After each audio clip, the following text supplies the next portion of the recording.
Bien-aimés frères et sœurs, vous connaîtrez la vérité et la vérité vous affranchira. Ça, c'est pas moi qui le dis, c'est la Bible qui le dit. Mais moi, je vous dis bien, vous connaîtrez la vérité historique, notamment celle de vos ancêtres kémites, et vous aurez une vision globale de ce que c'est que la vraie souveraineté politique. J'ajoute, vous reviendrez à la spiritualité africaine ancestrale et vous comprendrez les enjeux de l'indépendance économique. Et pour terminer, vous accepterez votre identité culturelle kémite et vous obtiendrez deux choses. La première, c'est la paix. La seconde, c'est le développement, à une condition.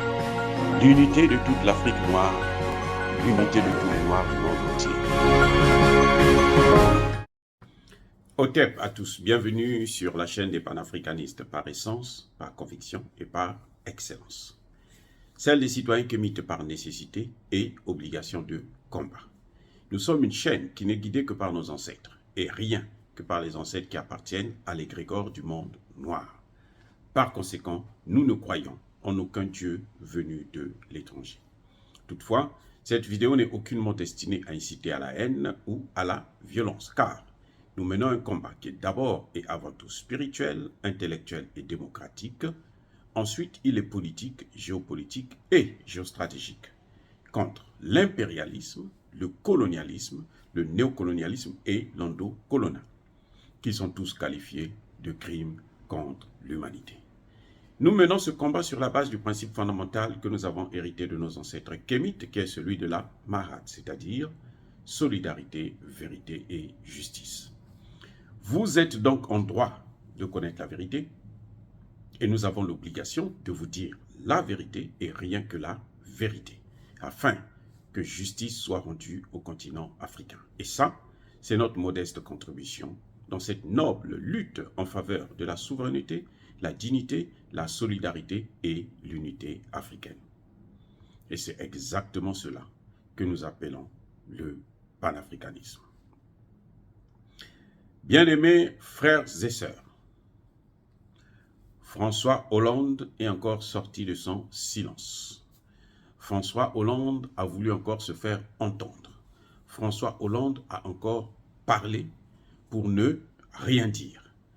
François Hollande a deux problèmes. Menteur, mensonge, et ignorant, l'ignorance. C'est un ignorant et c'est un menteur. François Hollande a perdu la tête. Il a pété les plombs. En d'autres termes, il est devenu fou. Yes, il est devenu fou. En tout cas, cliniquement, il est fou. Il a échoué lamentablement au pouvoir. Il a transmis le pouvoir à quelqu'un qui l'a formé lui-même. François Hollande a passé 5 ans pour préparer le terrain pour Emmanuel Macron. En tout cas, visiblement. François Hollande a été le ministre d'Emmanuel Macron aujourd'hui. François Hollande est le serviteur d'Emmanuel Macron. Le même François Hollande qui a dit il y a quelques mois, l'année passée, vous vous souvenez très bien, j'en avais parlé dans une des vidéos, où je disais déjà qu'il était menteur. François Hollande disait que s'il était à la place d'Emmanuel Macron, il n'allait pas garder aussi longtemps la mission des soldats militaires, des soldats français au Mali. Ça, c'est François Hollande qui a dit. Il n'allait pas garder ces soldats-là au Mali. Aujourd'hui, François Hollande vous dit autre chose. Il vous dit tout simplement que non, la situation s'est aggravée quand les soldats français sont partis du Mali. Les soldats français sont partis l'année passée. Il n'y a même pas un an, ça fait quelques mois que les soldats français sont partis. Vous vous rendez compte? Lui dit que la situation s'est aggravée quand les soldats français sont partis. Alors que, quand les soldats français sont venus, les terroristes là occupaient à peine entre 5 et 10% du territoire. Quand les soldats français partaient, les terroristes occupaient 80% du territoire. le Premier ministre Choguel Kokala Maïga l'a dit. Il a fait le bilan de l'opération Barkhane. Serval et Barkhane. François Hollande, c'est un ignorant. C'est-à-dire qu'il est dégoûtant pour un ancien président d'un pays comme la France, qui se dit civilisateur. Mentir et être ignorant à ce point, c'est ignoble. C'est ignoble. C'est des gens qui sont nés avant la honte. Heureusement que le ridicule ne tue pas. Heureusement. Eh oui. François Hollande vous dit qu'il respecte la souveraineté des États. Il respecte la souveraineté du Mali. Les Français ont déjà respecté quelle souveraineté de quel État en Afrique? Que font les bases militaires françaises en Afrique? Plus de 12 000 soldats français sont en Afrique. Plus de 12 000. Ça, c'est le respect de la souveraineté. Au Gabon aussi, on les a appelés. Au Tchad, on les a appelés. Au Centrafrique, on les avait appelés. Pour dire qu'au Mali, ils respectent la souveraineté. C'est parce que le gouvernement malien de l'époque, le gouvernement de Dionkunda Traoré, les avait suppliés. Donc ils pleuraient, ils étaient à genoux, ils pleuraient. Oh François Hollande, si tu ne viens pas vraiment, nous on est foutus. Les djihadistes vont nous prendre. Attendez, écoutez. Il dit que c'est au téléphone que le président a demandé l'intervention de François Hollande. Au téléphone. Vous avez déjà vu une chose pareille? Et il ment comme il respire. Mais il est aussi bête. Il est ignorant. Il ne vaut rien. Il est ignorant. Ah oui. Il est complètement ignorant. C'est incroyable de ce que François Hollande a dit sur RFI et France 24. C'est incroyable. Je vais vous dire comment ça s'est passé exactement. Nous avons la lettre.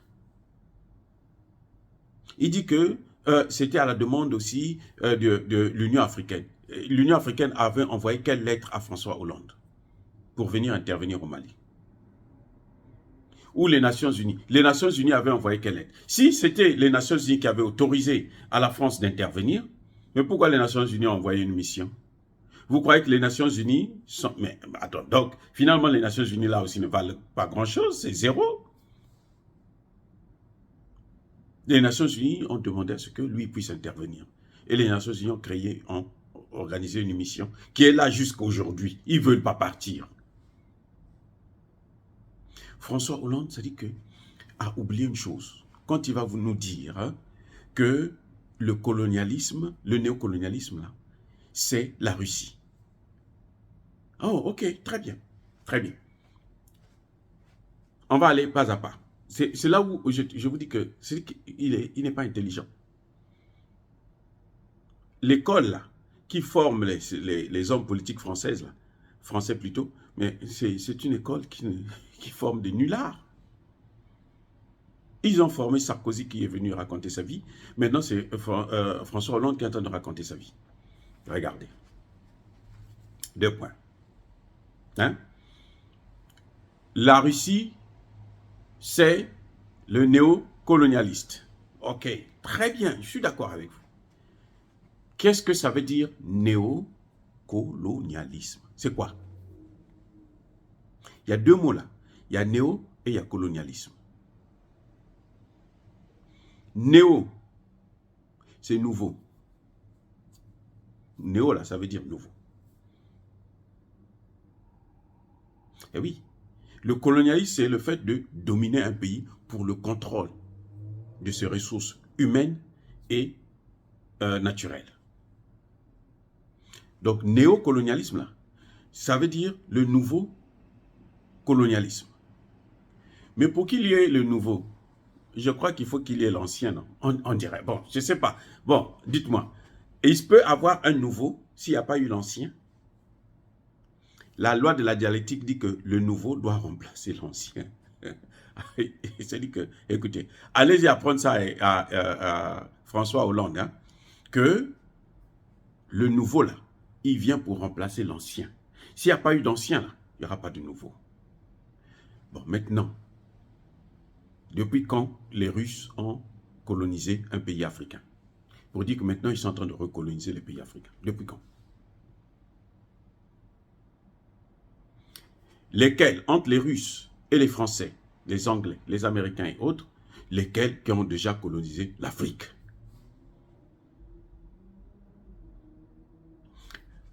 L'acte fondamental de la colonisation, c'est la conférence de Berlin de 1885. En fait, elle a commencé en novembre, je crois, 1884 jusqu'à février 1885.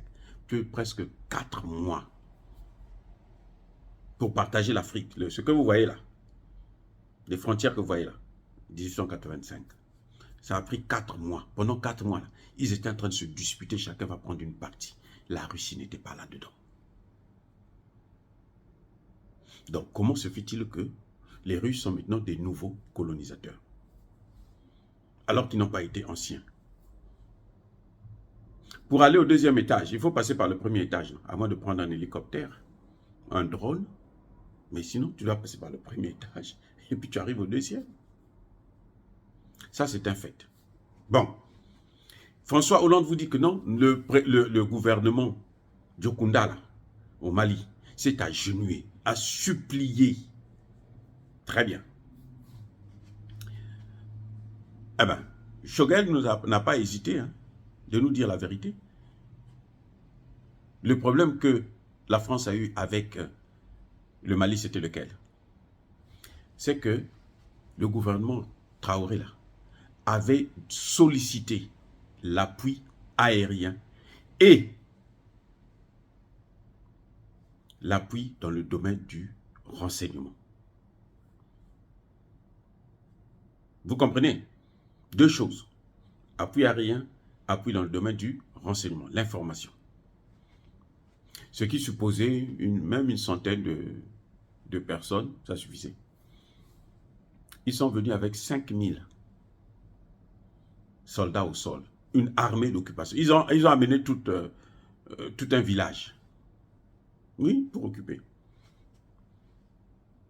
Pour piller les matières premières. Ils ont volé, vous savez combien ils ont volé au Mali? 1000 tonnes. 1000 tonnes. Pas 1000 kilos, hein. 1000 tonnes d'or. Au Burkina Faso, 500 tonnes d'or. C'est pour ça que la France était devenue le deuxième ou troisième pays en réserve d'or au monde. L'or volé. Et François Hollande vous dit, non, nous, on n'avait aucun intérêt. Nous, on est venus pour les aider seulement, on n'avait aucun intérêt. Oh non, mais ils sont tellement gentils, ils n'avaient aucun intérêt. Ils n'avaient aucun intérêt là. Mais la colonisation avait quoi comme intérêt? Un siècle de colonisation. Leurs ancêtres se sont battus pour coloniser le Mali là. Pendant 70 ans. C'était pourquoi? Oh, parce que c'était un jeu. C'était pour aider la colonisation, c'était pour aider. Et même les journalistes qui posent de telles questions, qui écoutent de telles salades, ils disent qu'ils ne sont pas capables de dire la vérité à ce François Hollande. C'est incroyable. C'est incroyable. Si vous savez, c'est encore quand c'est un illettré, un vaurien qui dit des choses, un fou dans la rue, bon, vous tolérez. Mais lorsque ça vient d'un ancien chef d'État, d'un pays comme la France, qui est soi-disant un civilisateur, il ment et il est ignorant. François Hollande a oublié que les terroristes là, ils sont venus de la Libye. Et ils sont pas de la Libye, pour arriver en Libye là, ils ne sont pas venus du ciel, hein, ou du sous-sol. Ce n'est pas Dieu, encore moins Satan, qui les a envoyés pour venir en Libye. Ce sont eux, Nicolas Sarkozy, son prédécesseur, qui a détruit la Libye. Et puis après, ils ont pris ces terroristes-là, ils les ont envoyés dans le Sahel. Ça veut dire que c'est un plan qu'ils avaient déjà fait pour envahir le Sahel et maintenant le golfe de Guinée. Si François Hollande ne sait pas ça, mais il a des problèmes mentaux très, très graves. Je dis bien gravissimes. Incroyables.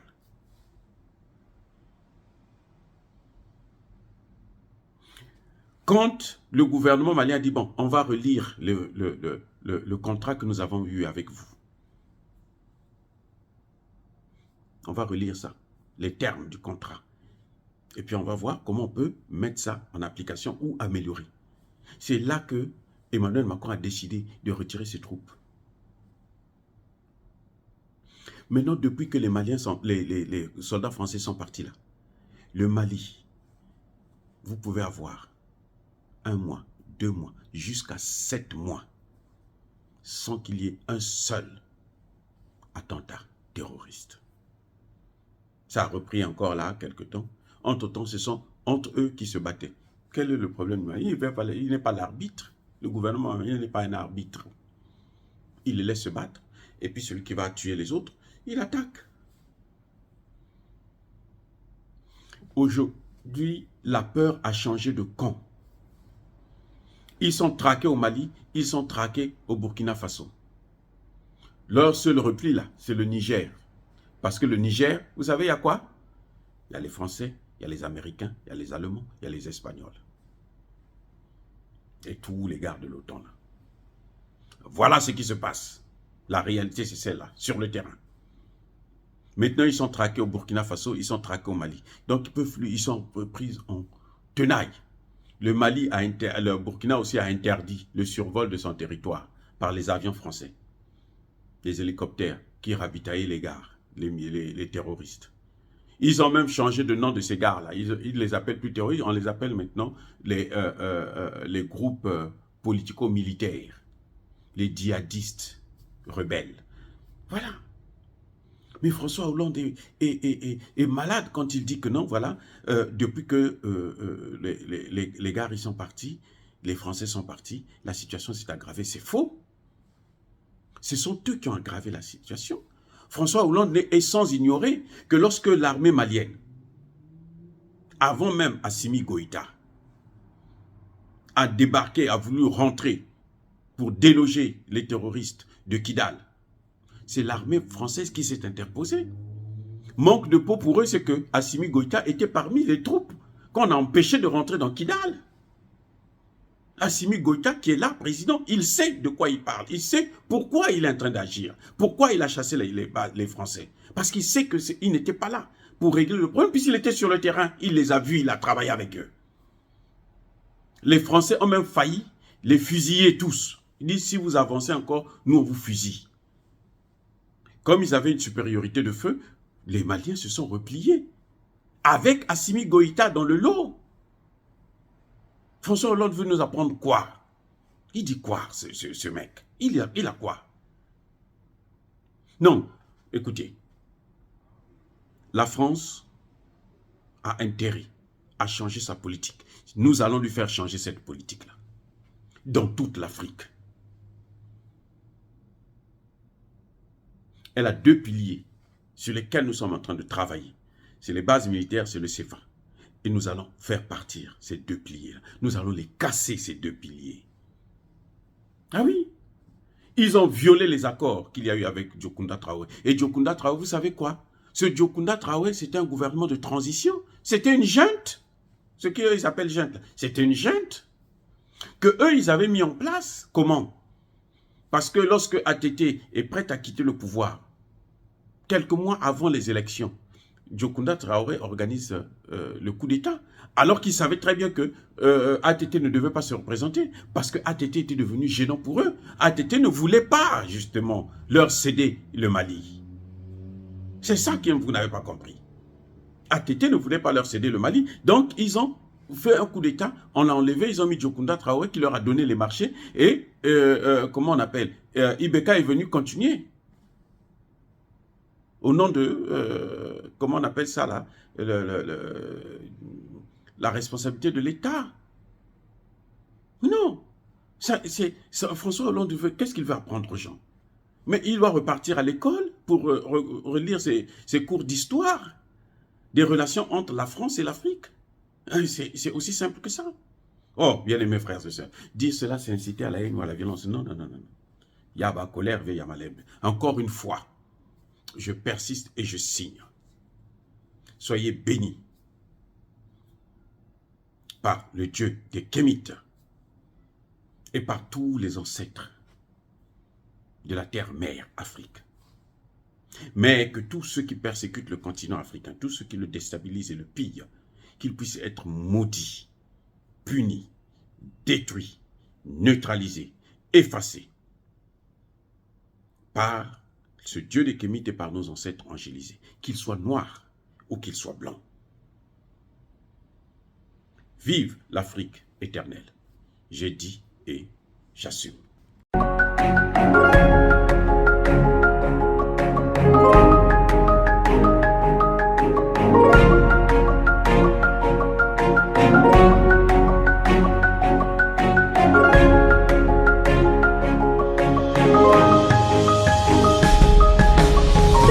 Eux, ils marchent par la foi et non par la vue.